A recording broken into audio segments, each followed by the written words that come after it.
जय हिंद दोस्तों। स्वागत है आपका अपने YouTube चैनल सिलेक्शन फार्मूला के ऑनलाइन प्लेटफॉर्म पर। कैसे हैं आप सब लोग? आई होप साथियों कि आप बहुत अच्छे होंगे, दुरुस्त होंगे, मस्त होंगे। जैसा कि आप सभी जानते हैं, बिहार शिक्षक भर्ती परीक्षा बहुत ही नज़दीक है। तो साथियों, इस परीक्षा को ध्यान में रखते हुए हमने जीएस के बहुत इम्पोर्टेंट क्वेश्चंस की 700 से 1000 क्वेश्चंस की एक सीरीज़ शुरू की है और ये उस सीरीज़ का दूसरा वीडियो है जिसमें हम 50 क्वेश्चंस को कवर करेंगे। तो साथियों, ये 50 क्वेश्चन वही क्वेश्चन होंगे जो बार बार बिहार शिक्षक भर्ती परीक्षा में पूछे गए हैं या फिर और किसी स्टेट की शिक्षक भर्ती परीक्षाओं में पूछे गए हैं। तो साथियों, ये क्लास बिहार शिक्षक भर्ती परीक्षा के लिए बहुत ही इम्पोर्टेंट सिद्ध होगी। देर न करते हुए अपने वीडियो को शुरू करते हैं और चलते हैं अपने पहले प्रश्न की ओर। तो हमारा पहला प्रश्न है, भारत का मूल संविधान द्वारा हस्तलिखित किया गया था, यानी कि किसके द्वारा हस्तलिखित किया गया था? ऑप्शन है रफ़ी अहमद किदवई, कैलाश नाथ काटजू, प्रेम बिहारी नारायण रायजादा, कन्हैया लाल मानिकलाल मुंशी। तो साथियों, इसका जो राइट आंसर है वो हो जाएगा ऑप्शन सी, प्रेम बिहारी नारायण रायजादा। ठीक है साथियों, अगला क्वेश्चन देख लेते हैं। संविधान सभा के सचिव कौन थे? ऑप्शन है S N. Mukherjee, H.B.R. Iyengar, V.N. Rao, Prem Bihari Narayan Raizada. तो साथियों, जो हमारी संविधान सभा है उसके सचिव थे H.B.R. आयंगर साहब। ठीक है, तो हमारा करेक्ट आंसर हो जाएगा ऑप्शन बी। आगे बढ़ते हैं। अगला क्वेश्चन है, भारतीय संविधान के भाग 4 में राज्य के नीति निर्धारक सिद्धांत वर्णित हैं, यानी कि नीति निर्देशक सिद्धांत। भारतीय संविधान की यह बात विश्व की किस देश के संविधान से प्रेरित और प्रभावित है, यानी कि ये कहाँ से लिए गए हैं राज्य के नीति निर्देशक तत्व, ये पूछा है। ठीक है, option A Canada, B Australia, C America, D Ireland. तो साथियों, जो हमारे नीति निर्देशक तत्व हैं वो आयरलैंड से लिए गए, तो हमारा करेक्ट आंसर हो जाएगा ऑप्शन डी। अगला क्वेश्चन देख लेते हैं। आगे है, भारत ने सुदृढ़ केंद्र के साथ संघीय ढांचा का विचार कहाँ से लिया है, यानी कि हमें बताना है संघीय ढांचा ये हमने कहाँ से लिया है। ऑप्शन है USA, कनाडा, ऑस्ट्रेलिया, न्यूजीलैंड। तो हमने जो संघीय ढांचा है वो कहाँ से लिया है वो बताना है। तो हमने संघीय ढांचा लिया है कनाडा से। ठीक है, कनाडा। तो ऑप्शन बी हमारा राइट आंसर हो जाएगा। अगला है, भारत के संविधान की प्रस्तावना में निम्नलिखित में से किस एक पहले मुख्य रूप से सम्मिलित नहीं किया गया था? क्या था जो हमारी प्रस्तावना में पहले सम्मिलित नहीं था? स्वतंत्रता और समानता, धर्मनिरपेक्ष और प्रजातंत्र, समाजवाद और प्रजातंत्र, समाजवाद और धर्मनिरपेक्षता। जो आपको 4 ऑप्शन दिए गए हैं इसमें से ये बताना है कि पहले हमारी प्रस्तावना में सम्मिलित नहीं था। आंसर हो जाएगा ऑप्शन डी, समाजवाद और धर्मनिरपेक्षता। ठीक है, आगे बढ़ते हैं। अगला क्वेश्चन है, भारतीय संविधान की प्रस्तावना में किस संशोधन के द्वारा समाजवादी एवं धर्मनिरपेक्ष जोड़ा गया? ये समाजवादी और धर्मनिरपेक्ष जो वर्ड हैं वो किस संशोधन के द्वारा जोड़े गए? 39वां संशोधन, 40वां संशोधन, 42वां संशोधन, 44वां संशोधन। तो साथियों, राइट आंसर हो जाएगा ऑप्शन सी, 42वां संशोधन। आगे बढ़ते हैं। अगला क्वेश्चन है, निम्नलिखित में से कौन सा भारतवर्ष को एक धर्मनिरपेक्ष राज्य के रूप में वर्णित करता है?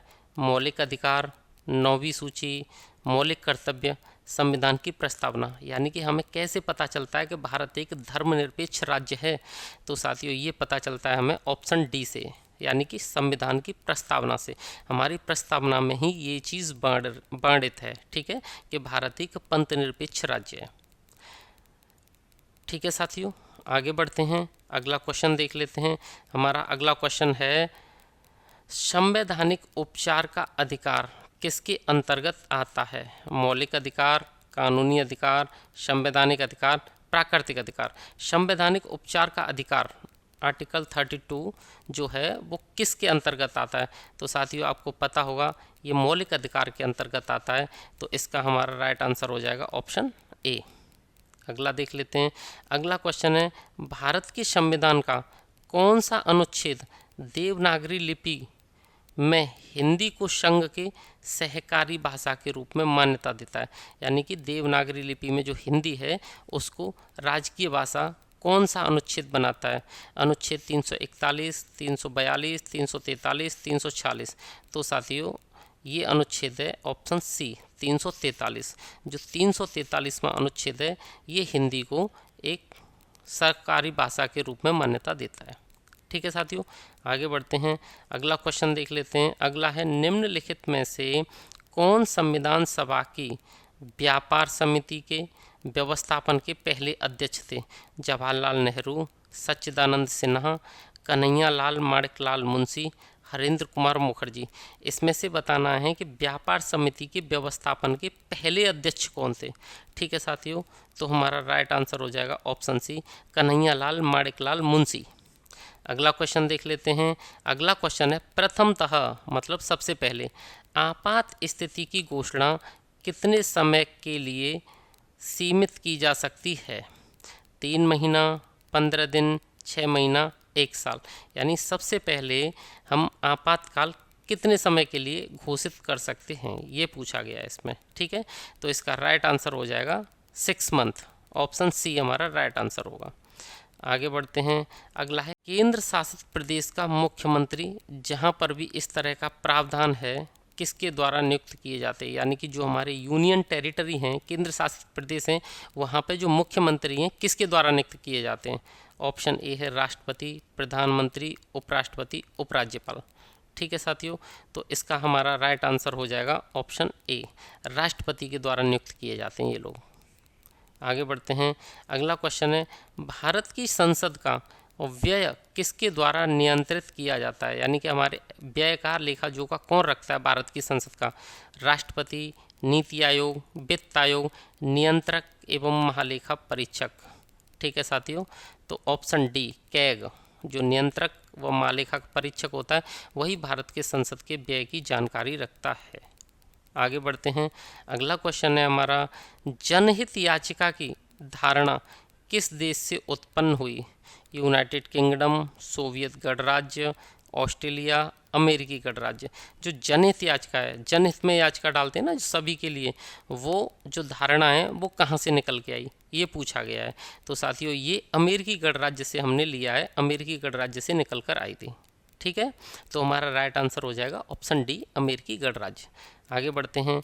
अगला क्वेश्चन है हमारा, किसी व्यक्ति की अवैध हिरासत के खिलाफ निम्नलिखित में से कौन सा रिट लागू होता है? ये रिट है साथियों, रेट नहीं है। ठीक है, ऑप्शन ए है बंदी प्रत्यक्षीकरण, परमादेश, उत्प्रेषण, अधिकार प्रच्छा। तो इसमें राइट आंसर हो जाएगा अवैध हिरासत के खिलाफ बंदी प्रत्यक्षीकरण। उसे 24 घंटे के अंदर कोर्ट में प्रस्तुत करना होता है जज के सामने, तो इसे बोलते हैं बंदी प्रत्यक्षीकरण। ठीक है साथियों, तो इसका राइट आंसर हो जाएगा ऑप्शन ए। आगे बढ़ते हैं। अगला क्वेश्चन है, भारतवर्ष की रक्षा बल के सुप्रीम कमांडर यानी कि सबसे बड़े कमांडर भारत की रक्षा बल के, चाहे आर्मी हो कोई भी डिफेंस हो, ठीक है, तो भारतीय सेना के अध्यक्ष, भारत के राष्ट्रपति, भारत के प्रधानमंत्री, भारत के रक्षा मंत्री। ये क्वेश्चन अक्सर पूछा जाता है साथियों, तो इसका राइट आंसर हो जाएगा ऑप्शन बी। जो भारत के राष्ट्रपति होते हैं वो सारी सेनाओं के प्रमुख होते हैं। ठीक है, ये आप याद रखोगे, तो इसका ऑप्शन बी हमारा राइट आंसर होगा। आगे बढ़ते हैं।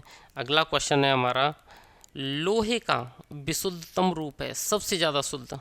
स्टील, कच्चा लोहा, ढलवा लोहा, पिटवा लोहा।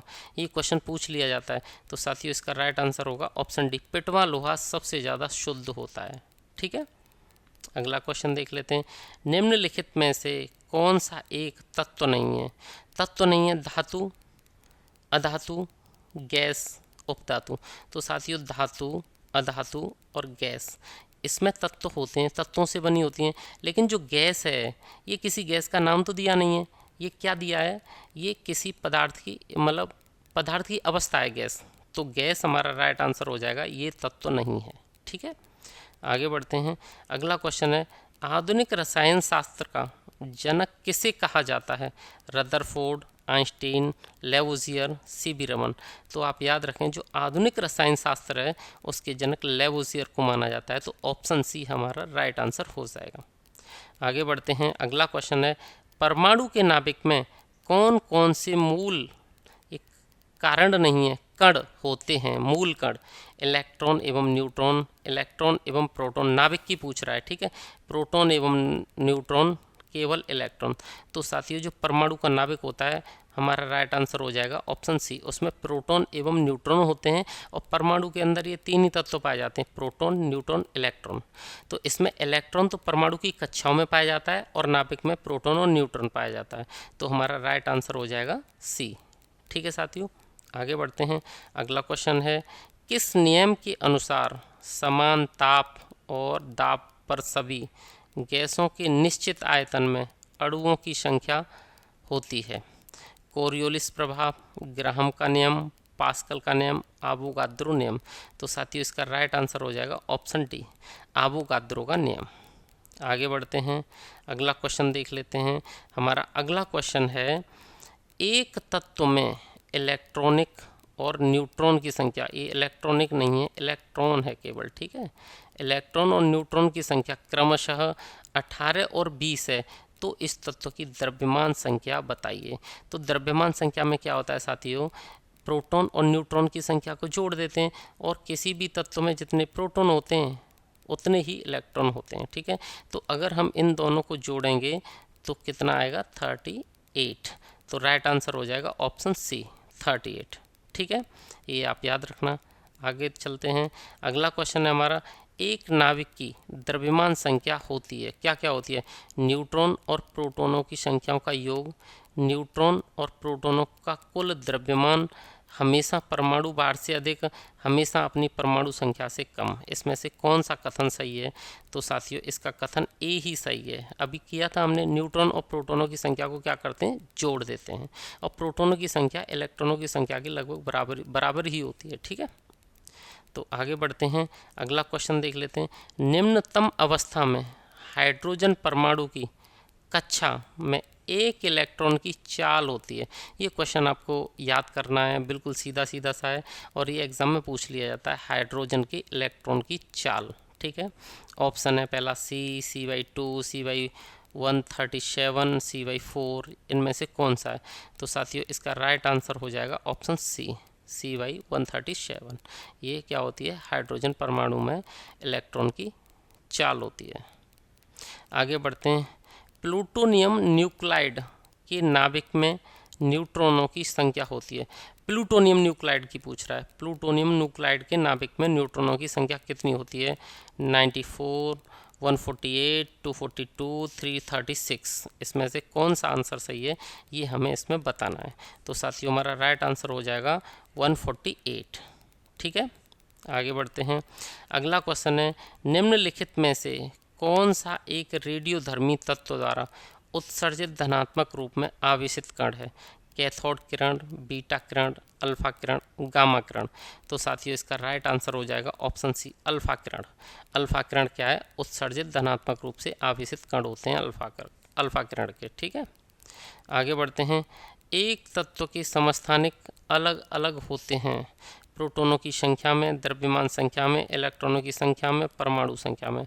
तो अब हमें बताना है समस्थानिक अलग अलग हैं एक ही तत्व के, तो उसमें क्या भिन्न होगा, ठीक है। समस्थानिक से ही तुम्हें समझ में आ जाना चाहिए कि क्या भिन्न होगा, ठीक है। तो ये ऑप्शन बी इसका राइट आंसर हो जाएगा। आगे बढ़ते हैं। नाभिकीय विखंडन किसके संघात के कारण होता है? Option A proton, B electron, C neutron, D A तथा बी दोनों। यानी कि नाभिकीय विखंडन किसके संघात के कारण होता है?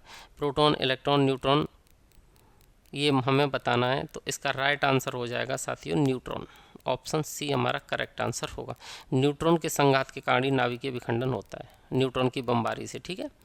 फैराडे स्थिरांक क्या है? हाइड्रोलाइटिक की मात्रा पर निर्भर करता है, इलेक्ट्रोलाइट में पारित विद्युत धारा पर निर्भर करता है, विलायक और आयतन पर निर्भर करता है, सार्वभौमिक स्थिरांक है। तो जो फैराडे स्थिरांक होता है साथियों वो एक सार्वभौमिक स्थिरांक होता है। तो इस आंसर का हमारा ऑप्शन डी करेक्ट आंसर होगा, ठीक है। आगे बढ़ते हैं, अगला क्वेश्चन देख लेते हैं। निम्नलिखित में से किसका पीएच मान 7 है, शुद्ध जल का, उदासीन विलयन का, क्षारीय विलयन का, अम्लीय विलयन का। तो साथियों शुद्ध जल जो होता है उसका पीएच मान 7 होता है, ये आप याद रखें, और यह जल उदासीन माना जाता है।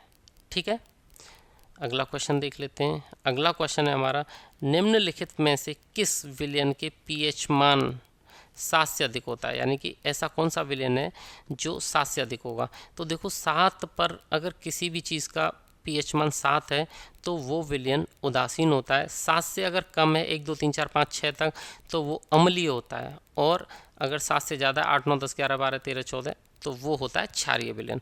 तो 7 से अधिक है तो क्षारीय होगा। ठीक है, ऑप्शन है बफर विलयन, क्षारीय विलयन, अम्लीय विलयन, उदासीन विलयन। तो करेक्ट आंसर हो जाएगा ऑप्शन बी, क्षारीय विलयन। ठीक है साथियों, आगे बढ़ते हैं। अगला क्वेश्चन है, निम्नलिखित में से किसका गलनांक सबसे उच्च होता है। बोरोन, लोहा, सिलिकॉन, एल्युमिनियम। इनमें से हमें ऐसा नाम बताना है, इनमें से हमें ऐसा ऑप्शन चुनना है जिसका गलनांक सर्वाधिक होता हो। ठीक है, तो इसका राइट आंसर हो जाएगा साथियों बोरोन, ऑप्शन ए। आगे बढ़ते हैं। अगला क्वेश्चन है हमारा, नीलम यानी कि रूबी, इसका रासायनिक सूत्र क्या है। Al2O3, Al3O2, N2O, NO2। तो नीलम का होता है Al2O3, ऑप्शन ए इसका राइट आंसर होगा, और ये एग्जाम में पूछा भी गया है साथियों। ठीक है, 93 का कौन सा हो जाएगा, पहला Al2O3। आगे बढ़ते हैं। अगला क्वेश्चन है हमारा, एक घोल का पीएच 3 से 6 बदलता है, 3 से 6 हो जाता है, बढ़ जाता है, तो H+ आयन की सांद्रता में क्या अंतर आएगा वो बताना। 3 गुना बढ़ जाएगी, 3 गुना कम हो जाएगी, 10 गुना कम हो जाएगी, 1000 गुना कम हो जाएगी। तो साथियों अगर 3 से 6 पीएच मान बढ़ जाता है तो जो H+ आयन हैं उनकी सांद्रता 1000 गुना कम हो जाती है। तो इसका आंसर हो जाएगा हमारा डी, करेक्ट आंसर। आगे बढ़ते हैं।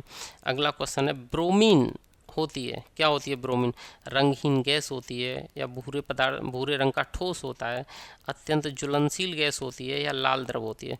तो साथियों ब्रोमीन होती है लाल द्रव। ठीक है, ये आप याद रखना, ये क्वेश्चन पूछा जाता है। अगला क्वेश्चन है हमारा, निम्नलिखित में से कौन सा रेडियोधर्मी तत्व नहीं है।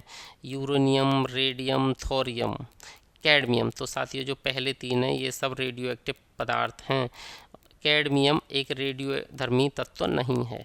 तो हमारा करेक्ट आंसर हो जाएगा ऑप्शन डी, कैडमियम। ठीक है, आगे बढ़ते हैं। अगला है संघनन, क्या है, संघनन बताना है। गैस का ठोस में परिवर्तन, ठोस का द्रव में परिवर्तन, वाष्प का द्रव में परिवर्तन, ऊष्मीय ऊर्जा का ठंडी ऊर्जा में परिवर्तन। तो साथियों संघनन होता है जब भाप ऊपर चली जाती है ना, वाष्प, जल वाष्प जब ऊपर उठ जाती है, ऊपर जाके उसका फिर कंडेंसन होता है, यानी कि ठंडी हो जाती है और दोबारा से पानी में बदल जाती है। तो वाष्प का जल में परिवर्तित होना या द्रव में परिवर्तन होना संघनन कहलाता है। तो राइट आंसर हो जाएगा ऑप्शन सी। अगला क्वेश्चन देख लेते हैं। अगला क्वेश्चन है, विलयन विलायक के प्रति इकाई आयतन या प्रति इकाई द्रव्यमान में उपस्थित विलय की मात्रा को रसायन में किस रूप में जाना जाता है। विलयन की सांद्रता, विलय का संगठन, विलायक की सांद्रता और विलय की सांद्रता। ठीक है साथियों, तो इसका आंसर हो जाएगा ऑप्शन ए, विलयन की सांद्रता कहते हैं हम। ठीक है, विलयन की सांद्रता। आगे बढ़ते हैं। अगला क्वेश्चन है, वेल्डिंग, जो वेल्डिंग की जाती है उसमें प्रयोग होने वाली गैसें हैं ऑक्सीजन तथा हाइड्रोजन, ऑक्सीजन तथा नाइट्रोजन, हाइड्रोजन तथा एसिटिलीन, ऑक्सीजन तथा एसिटिलीन। हमें इसमें से वेल्डिंग में प्रयोग होने वाली गैसें चुननी हैं। तो साथियों उसमें गैस होती हैं ऑक्सीजन और एसिटिलीन। तो करेक्ट आंसर हो जाएगा ऑप्शन डी। आगे बढ़ते हैं। अगला क्वेश्चन है, गैल्वेनाइज्ड लोहे की पाइप पर परत होती है, जस्ते की, पारे की, लेड की, क्रोमियम की। तो इसका जो राइट आंसर है वो होगा जस्ते की परत होती है गैल्वेनाइज्ड लोहे पर। ठीक है, तो राइट आंसर हो जाएगा ऑप्शन ए। अगला क्वेश्चन देख लेते हैं। अगला क्वेश्चन है हमारा, निम्नलिखित में से कौन सा सौर मंडल का भाग नहीं है। क्षुद्र ग्रह, धूमकेतु ग्रह, निहारिका। तो क्षुद्र ग्रह, धूमकेतु ग्रह ये सभी हमारे सौर मंडल में पाए जाते हैं, लेकिन निहारिका हमारे सौर मंडल में नहीं पाई जाती। निहारिका तो एक बड़ा कंसेप्ट है सौर मंडल से भी। ठीक है, तो राइट आंसर हो जाएगा ऑप्शन डी, निहारिका। अगला क्वेश्चन देख लेते हैं। अगला क्वेश्चन है, ग्लोब पर 1 डिग्री के अंतराल पर खींची गई अक्षांश रेखाएं कितनी हैं? 179, 180, 178, 191। तो साथियों मैं आपको बता दूं थोड़ी देर के लिए, मान लीजिए पृथ्वी है और ये है भूमध्य रेखा 0 डिग्री। अब यहाँ से जब हम ऊपर खींचते जाते हैं प्रत्येक 1 डिग्री के अंतराल पर, तो ऊपर ध्रुव होते हैं 90 डिग्री पे, ठीक है, और ऐसे ही 90 डिग्री पे यहाँ। तो 0 से 90 तक कितनी हो जाती हैं? तो ऊपर हो गई 90 हो गई नीचे, और एक हो गई 0 डिग्री, तो ये रेखा हो गई 181। लेकिन इसमें से क्या होता है, हम 2 रेखाएं माइनस कर देंगे, क्योंकि जो ध्रुवों पे होता है ना, ये वाला 90 और नीचे वाला 90, नॉर्थ और साउथ, ये केवल एक बिंदु होते हैं, लाइन नहीं होती। तो कोल लाइन की बात करें तो 179, ठीक है। तो हमारा ऑप्शन ए इसका राइट आंसर हो जाएगा। आगे बढ़ते हैं। अगला क्वेश्चन है हमारा, ब्रह्मांड में पल्सर क्या है? किसी तारे द्वारा उत्सर्जित रेडियो तरंगें, तारों का एक समूह, घूमते न्यूट्रॉन, किसी तारे का विस्फोट। तो जो पल्सर होते हैं ब्रह्मांड में वो न्यूट्रॉन होते हैं जो घूम रहे होते हैं। तो हमारा करेक्ट आंसर हो जाएगा ऑप्शन सी, घूमते न्यूट्रॉन। आगे बढ़ते हैं। अगला क्वेश्चन है हमारा, सौर मंडल का प्रधान आकाशीय पिंड कौन सा है? हमारे सौर मंडल का पृथ्वी, बृहस्पति, शनि, सूर्य। अगर बात करें सबसे ज़्यादा मुख्य प्रधान आकाशीय पिंड, तो वो सूर्य ही होगा। सौर मंडल का मुखिया है सूर्य, ठीक है। तो ऑप्शन डी हमारा राइट आंसर होगा। आगे बढ़ते हैं। वैज्ञानिक जिन्होंने सर्वप्रथम खोज की कि पृथ्वी सूर्य के चारों ओर घूमती है, Newton, Dalton, Copernicus, Einstein. Einstein यहाँ 2 बार हो गया है, आइंस्टीन एक ही बार, ठीक है साथियों। तो इसका राइट आंसर हो जाएगा ऑप्शन सी, कोपरनिकस। कोपरनिकस ने ही सर्वप्रथम बताया कि पृथ्वी सूर्य के चारों ओर घूमती है, ठीक है। अगला क्वेश्चन देख लेते हैं। अगला क्वेश्चन है, हमारी आकाश गंगा के केंद्र की परिक्रमा करने में सूर्य को समय लगता है 5 करोड़ वर्ष, 10 करोड़ वर्ष, 20 करोड़ वर्ष, 25 करोड़ वर्ष। तो राइट आंसर हो जाएगा ऑप्शन डी। सूरज को हमारी आकाश गंगा के केंद्र की परिक्रमा करने में 25 करोड़ वर्ष का समय लगता है, ठीक है साथियों। आगे बढ़ते हैं। अगला क्वेश्चन है हमारा, हमारे अंतरिक्ष में कितने तारामंडल हैं? 87, 88, 89, 90। यानी कि हमारे अंतरिक्ष में तारामंडलों की संख्या हमें बतानी है। तो हमारे अंतरिक्ष में 89 या 89 तारामंडल स्थित हैं, ठीक है साथियों। आगे देख लेते हैं अगला क्वेश्चन, जिस तारामंडल के तारे ध्रुव तारे की ओर संकेत करते हैं वह है? हमें ध्रुव तारे का ज्ञान कौन कराता है? सप्तऋषि मंडल, मृग, वृश्चिक, वृष। तो इसका राइट आंसर हो जाएगा ऑप्शन ए, सप्तऋषि मंडल। अगर हमें सप्तऋषि तारे दिख जाएं तो उन तारों के हिसाब से जब हम उसके उत्तर की ओर देखेंगे तो हमें ध्रुव तारा भी दिख जाता है, ठीक है। तो इसका राइट आंसर हो जाएगा ऑप्शन ए। अगला क्वेश्चन देखते हैं, ग्रह जिसका कोई उपग्रह नहीं है वह है? ऐसा ग्रह बताना जिसका कोई भी उपग्रह नहीं है, ठीक है। मंगल, बुध, नेपच्यून, प्लूटो, इन चारों में से ही हमें बताना है। तो राइट आंसर हो जाएगा ऑप्शन बी, बुध जो सबसे छोटा ग्रह है वो एक ऐसा ग्रह है जिसका एक भी उपग्रह नहीं है। आगे बढ़ते हैं। अगला क्वेश्चन है हमारा, सौर मंडल का सर्वाधिक गर्म ग्रह है?